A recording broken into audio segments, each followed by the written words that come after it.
E é crítica a situação de nascentes e córregos que abastecem a cidade de Aparecida de Goiânia. Mas por que esses ribeirões estão secando? Confira na reportagem de João Vitor Guedes. O alerta foi dado em Aparecida de Goiânia. 2 importantes córregos que abastecem a cidade estão praticamente secos. Um problema que atinge a natureza e a população do município, que em pouco tempo corre o risco de ficar sem água. Preste atenção nessa imagem. É o leito do córrego Santo Antônio, um dos maiores de Aparecida. O manancial nasce na Serra das Areias e é responsável por manter o lençol freático, que abastece 20% de toda a cidade. Sem água no rio, a captação nos poços artesianos já está comprometida. Aqui onde eu estou caminhando, deveria estar correndo as águas do córrego Santo Antônio, mas o local está completamente seco. Aqui, onde deveria ter água, tem terra. É uma situação muito preocupante. Além de tudo isso, a gente percebe que tem muito lixo, veja só, pneu, muito plástico, papel, ali em cima alguns restos, pedaços de móveis de casa. É a primeira vez em mais de 30 anos que isso acontece. E se nada for feito, em 10 anos a população de Aparecida pode ficar no seco. Acompanhamos uma visita de agentes da Secretaria Municipal de Meio Ambiente nas margens do córrego. Segundo os fiscais, a captação ilegal de água, o desmatamento e construções irregulares estão potencializando o problema. Essa é uma das principais nascentes do córrego Santo Antônio, que está completamente seca. Por ser uma nascente, pelo menos 100 metros aqui ao redor, deveria estar com uma vegetação natural, porque é uma área de preservação permanente. Mas a gente observa que a pastagem, o pasto, tomou conta aqui de tudo. É a natureza pedindo socorro e dando resposta às ações do homem. O córrego está completamente morto. Se o problema está ruim, pode ficar ainda pior. O Ribeirão das Lajes, responsável por abastecer toda a região central de Aparecida, está agonizando. Imagens aéreas mostram que o rio está secando. Cerca de 15% da água que chega nas casas dos moradores da cidade vem do Ribeirão das Lajes. São mais de 50 mil pessoas atingidas. A situação é crítica e o pior pode acontecer. Se a gente não ter a consciência da recuperação para aumentar mais esse curso d'água, eu acho que a gente vai ter um sério problema com água daqui a um tempo. E já estamos tendo, né? Porque várias participações de setores diferentes de Aparecida.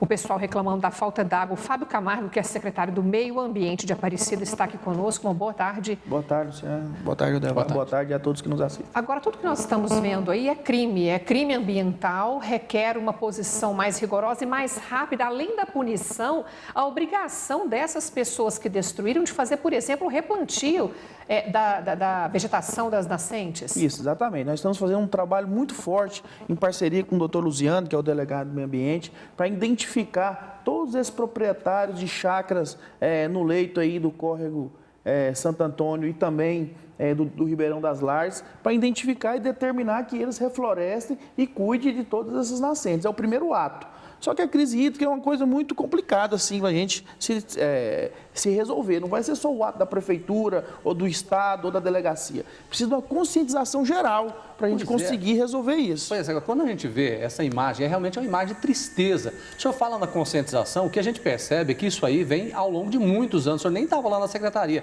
Ou seja, tem muita gente que não tomou providência na hora certa. O senhor concorda com isso? Isso mesmo. Em Aparecida, nós temos 3 sistemas de captação de água. É o Ribeirão das Lajes, é um, Meia Ponte e João Leite é outro, que representa 60% da captação de água, e aquele de Poços também. Então, quando o Ribeirão das Lajes e o Meia Ponte abaixa muito, a população sente isso na pele, né? O que tem que fazer também é economia de água. Temos até uma lei na Câmara Municipal para punir aqueles que lavam calçada com água tratada, lavam carro. Então tem que ser Mas vocês vão ter fiscais para isso, para verificar de casa em casa quem está lavando carro e calçada? Porque se não há fiscal para punir e verificar o que essas pessoas estão fazendo, seja com irrigação e seja agredindo o meio ambiente de diferentes formas, e aí? Mas temos, nós temos um trabalho, por exemplo, o Ribeirão, esse aí que foi mostrado agora. Nós já notificamos todos os chacareiros do longo todo Mas o alguém Ribeirão. foi punido já? Só que aí nós multa. Só que aí não tem como a gente pagar, a gente ir lá e cobrar deles. Nós encaminhamos para o Ministério Público, encaminha para a Delegacia do Meio Ambiente para eles tomarem as devidas medidas legais. Secretário, o que precisa ser feito é agora, que é exatamente tentar recuperar o que foi perdido, principalmente na recuperação das matas ciliares ali, que vão proteger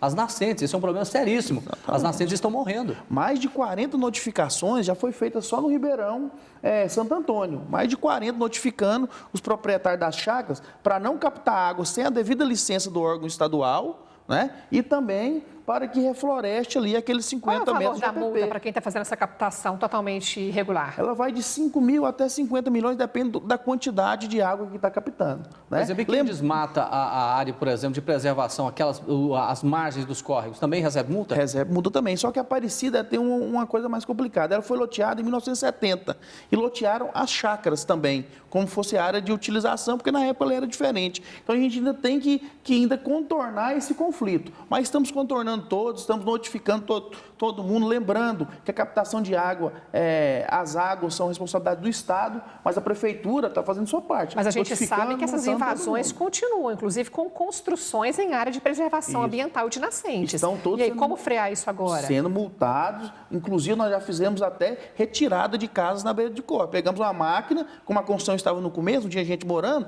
fizemos a derrubada, estamos agindo com rigor. Mas precisa de uma ajuda de todos. Aquele que hoje está fazendo a captação, ele lembra que ele mesmo está sendo prejudicado porque não tem água para ele fazer a irrigação. Nós vamos encampar essa briga. Nós vamos estar do lado dos moradores de Aparecida, das autoridades, de quem realmente quer o bem do meio ambiente. Nós vamos voltar lá nesse ponto amanhã, possivelmente, para a gente mostrar. Gente, é muito triste quando a gente vê essa imagem. Aí nós estamos falando de pessoas que vão ficar sem água. Porque aí, onde nós estamos mostrando, deveria passar um córrego.